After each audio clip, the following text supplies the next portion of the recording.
I'm getting the chills all over again just writing about this. This all happened a couple years ago. To this day, none of us have any explanation for the events I am about to describe. It was the summer between my sophomore and junior year in college, and my twin brother Rob, my little brother Will, two friends, Steve and Manuel, and I decided we could use a good spook. We grew up with a fascination of the wilderness and the unexplained things that may not happen out there. And we're always trekking deep into the forest or looking for abandoned buildings to explore. My little brother Will, who is 2 years younger, is especially interested in weird and creepy stuff and is obsessed with the weird New Jersey books. Now, if you've ever read Weird NJ, or you live in this state, you've probably heard of Clinton Road. Clinton Road is this old, winding country road in West Milford, Passaic County that is supposed to be the most haunted road in the United States. There are stories of Satanists, Ku Klux Klan gatherings, Wiccan ritual sacrifices, ghost sightings, strange creatures, and various other wacky shit that people are generally not very cool about. Not to mention the actual fact that the infamous hitman known as the Iceman buried many of his victims near the road. The amount of lore and legend attached to this road is insane. So, as a bunch of dickhead young men are wont to do, we decided it'd be a great time to go there some night and check it out. I think we were all hoping that something would happen on the road that would make us shit ourselves with fright.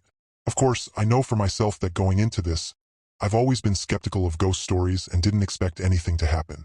I used to be pretty certain that supernatural stuff was a bunch of baloney, and I was really just going because I had nothing better to do that night.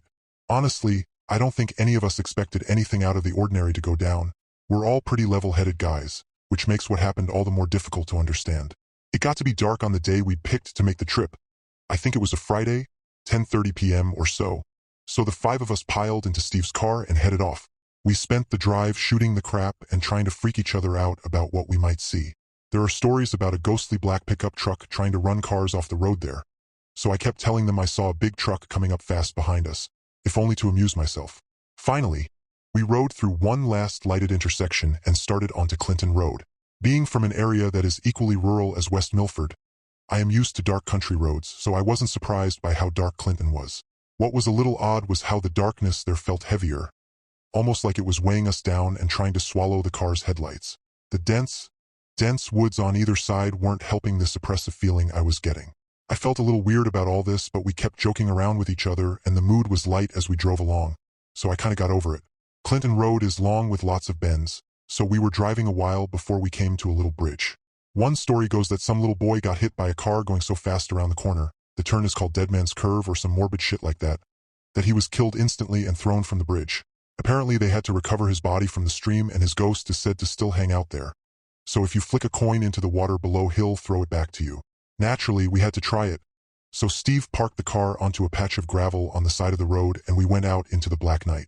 It felt even darker without the lights from the car, but we could just barely see what we were doing by the light of the half moon. We made our way over to the edge of the concrete bridge. It was obviously old and poorly maintained. The concrete was chipping in places and it was completely covered in graffiti.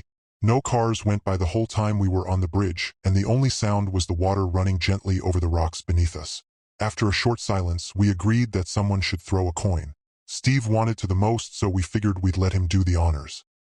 He flicked a penny off his thumb with a "here goes nothing." And a second later we heard it land in the water with a small kerplunk. No one said anything or moved for a while. It was very tense. We all desperately wanted something to happen, but at the same time we were really hoping something wouldn't happen. Anyone that's gone somewhere haunted looking for a scare probably knows what I mean by that. Anyway, after what I figure was about 45 seconds, we kinda got bored, so it was time to go back to the car and keep driving. Of course, the moment we all turned away, the telltale sound of a small flat disc of copper landing on asphalt could be heard just behind us.